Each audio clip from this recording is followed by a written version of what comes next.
Hello and welcome to Graphic Vandalism.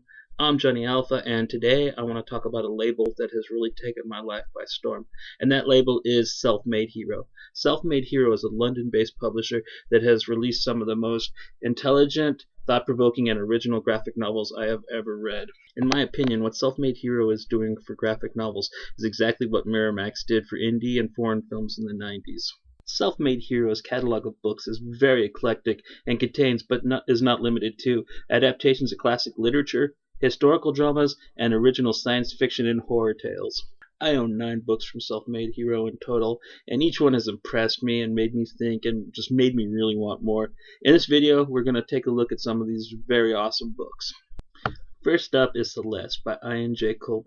This is Colbert's first fully original idea. Everything he did up until this point had been an adaptation of a classical story, but he really knocked this one out of the park. And Celeste is a sci-fi psychological drama about a strange celestial event that affects 3 different people around the world.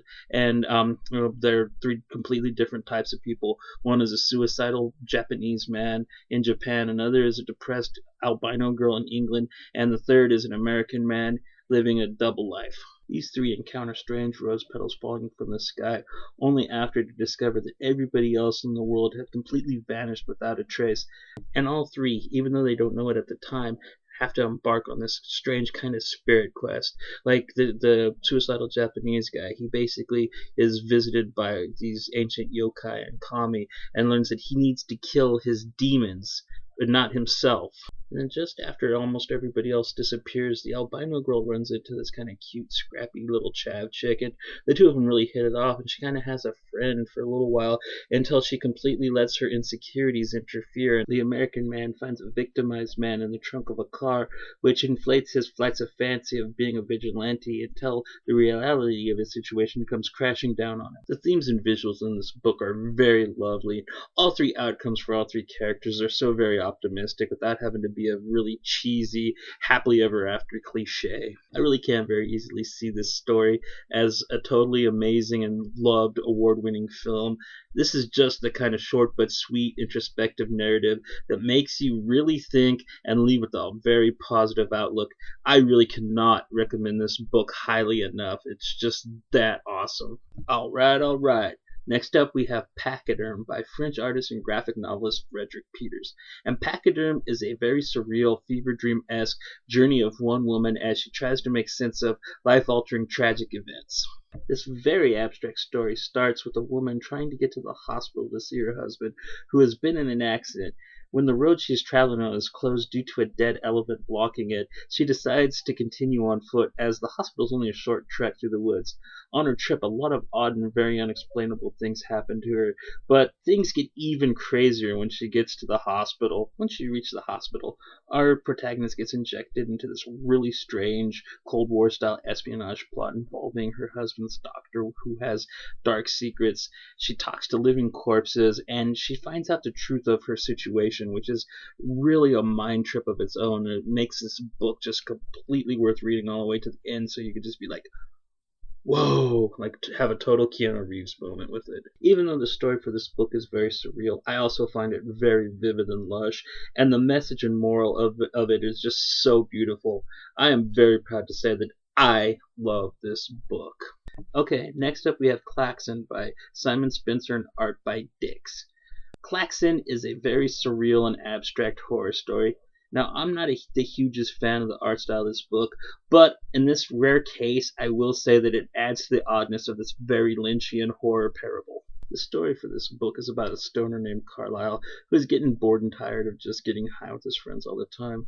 When some new neighbors moved in, he is completely captivated by Carol, a pretty but sad young girl who is being stalked by their landlord's creepy son, and Carlisle embraces his illusions of heroism. This graphic novel is very insane to say the least. I could see Ben Wheatley making a really awesome movie out of this. It really is a fun read. If you like the work of David Lynch or the really early films of David Cronenberg, then you should love this like I did. Next up is one that is very special to me, and that is The Motherless Oven by English newcomer Rob Davis. He has exploded onto the scene with Motherless Oven, one of the greatest things I have ever read, ever. The way I best like to describe this title is Just imagine if Kurt Vonnegut wrote A Catcher in the Rye. In this very rich and original coming-of-age story, set in a world not unlike ours, but where the differences do lie are quite terrifying. This is a world of knife rainstorms and kitchen gods.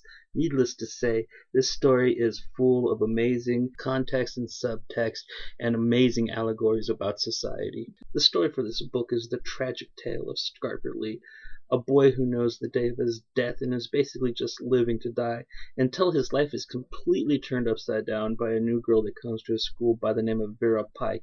She's a total little hellcat and takes a quick liking to Scarper, as she is completely convinced there has to be a way to save Scarper's life. Vera introduces Scarper to Castro Smith, a kid with medicated inference syndrome, which means he is smarter and more perceptive than average kids, so he has a dial to regulate and keep him at a certain level to make him normal. After Scarper's dad disappears, Vera talks him into running away to search for the mythical Motherless Oven that she believes can save Scarper's life, and they have a truly unbelievable abstract adventure in this mad world that they live in. I really don't want to say too much else about this book.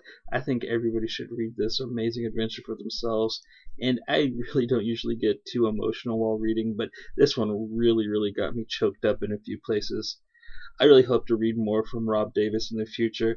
I love this book with all my heart. I mean, it is just amazing, beautiful, complex. To me, this is a near perfect graphic novel. And last, we're going to look at Ricky Rouse Has a Gun by George Tittle and art by John Aggs. This book is so very amazing. It's not every day you get an awesome action extravaganza with a succinct social relevant subtext and a side of political satire. But what's even cooler is that said subtext and satire are only there if you look for them. They're no way shoved in your face. So if you just want to read this as an epic action comedy, you can do so with ease. The story for this book is about a man named Rick Rouse. He was a soldier in Afghanistan when he got the letter from his baby's mother and lover that said she had fallen out of love with him.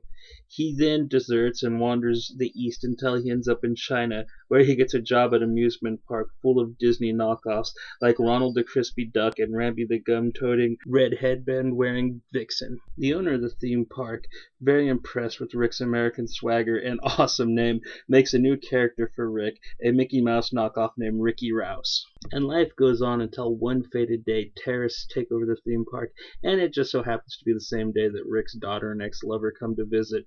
In his Ricky Rouse costume, Rick will use what he learned in the military to take the fight to the terrorists. Teamed with the Chinese security guard, we are treated to one of the most fun and badass action comedy stories I have ever seen.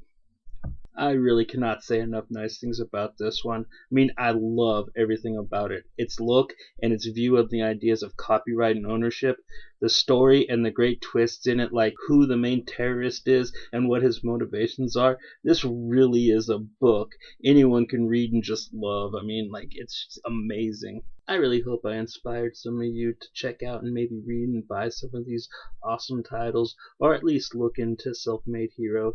I'm buying more of their books now and planning on doing another video, so look for that in the future, please. I'm Johnny Alpha from Graphic Vandalism saying goodbye and keep your eyes open for indie comic greatness.